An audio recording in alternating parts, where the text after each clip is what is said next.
আপনি তো জানেন না, নবীর পরিচয় জানেন। বাংলাদেশ নিয়ে তো আমি এটাই কাঁদি, যেই জায়গায় যাই ওই জায়গায় দেখি ওয়াজ মাহফিল, যেই জায়গায় যাই ওই জায়গায় দেখি তফসির মাহফিল, যেই জায়গায় যাই এই জায়গায় আরেকটা দেখি। কিন্তু আজ পর্যন্ত বহুত কম জায়গায় পেলাম যে জায়া ওয়াজের কাগজে লেখা আছে শানে রাসালাত, নবীর শান,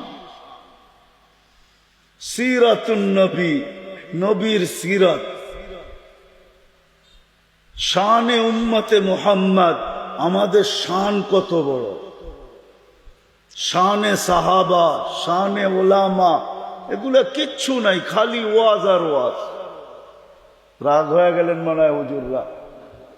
হ্যাঁ, আমরা তো নবীও চিনি না, যে কার উম্মত আল্লাহ আমাদেরকে বানাইছেন জান্নাত দেওয়ার জন্য, যে জান্নাতে যাইতে চাই ওই নবীর উম্মত আল্লাহ আমাদেরকে বানাইছেন। প্রমাণ দিলাম আল্লাহ জান্নাত দিতে চান, আমিও জান্নাত পাইতে চাই, ঠিক না? কি বলেন? জান্নাত চিনেন? আমাদের যুবকরা যদি জান্নাত চিনত, রব্বে কাবার কসম, আমার মনে হয় না এরা সারা রাত্র নেটে তালাশ করতো জান্নাত কোথায় আছে। এদের পয়সা অন্য জায়গায় খরচ হইতো না, যেই জায়গায় সারা রাত্রে নেটের ভিতরে খরচ হয়।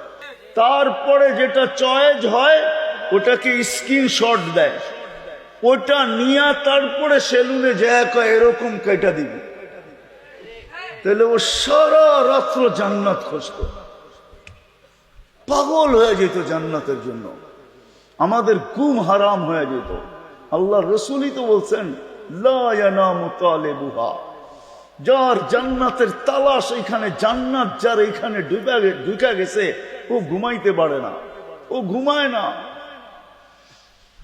ও তো সারা রাত্র উঠে খালি কাঁদতে থাকে, কবে দিবেন, আশার কত দিবেন, কবে দিবেন, কবে দিবেন, কবে নিবেন, কবে নিবেন, কবে উঠাবেন, কবে জান্নাতে ঢুকাবেন। শুধু এই কথায় ওর রাত্র কাটতো, দিন কাটতো, যদি জান্নাত এখানে ঢুকা যেত। জান্নাত ঢোকে না, আমরা তো জান্নাত চিনি না, জান্নাত কাকে বলে। যুবক, জান্নাত কাকে বলে চলো দুই চারটা দেখাই, যদি তোমাদের দিলে লাগে।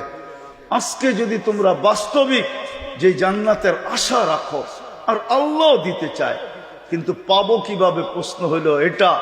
ওই রাস্তার পথ তোমাকে খুঁজে বাহির করতে হবে, যে তুমি জান্নাত পাবে কিভাবে।